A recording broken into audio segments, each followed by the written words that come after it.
Ô Éternel, qu'il te plaise de nous remémorer ta parole. Il est écrit, cette parole est certaine, si quelqu'un aspire à la charge d'évêque, il désire une œuvre excellente.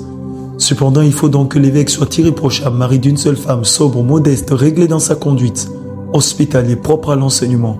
Il faut qu'il ne soit ni adonné au vin, ni violent, mais indulgent, pacifique, désintéressé. Il faut qu'il dirige bien sa propre maison et qu'il tienne ses enfants dans la soumission et dans une parfaite honnêteté. Car si quelqu'un ne sait pas diriger sa propre maison, comment prendra-t-il soin de l'Église de Dieu?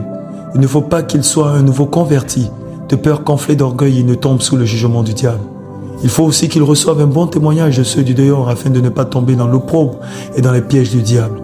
Les diacres aussi doivent être honnêtes, éloignés de la duplicité, des excès du vin, d'un gain sordide, conservant le mystère de la foi dans une conscience pure. Qu'on les éprouve d'abord et qu'ils exercent ensuite leur ministère, qu'ils soient sans reproche.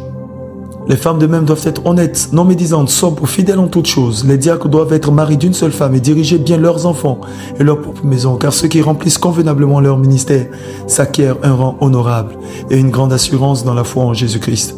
Je t'écris ces choses avec l'espérance d'aller bientôt vers toi, mais afin que tu saches, si je tarde, comment il faut se conduire dans la maison de Dieu, qui est l'église du Dieu vivant, la colonne et la pluie de la vérité. Et sans contredire, le mystère de la piété est grand, celui qui a été manifesté en chair, justifié par l'Esprit, vu des anges, prêché aux gentils, cru dans le monde, élevé dans la gloire. Nous disons Amen à ta parole, car elle est certaine et vraie, au nom de Jésus-Christ de Nazareth. Amen et Amen.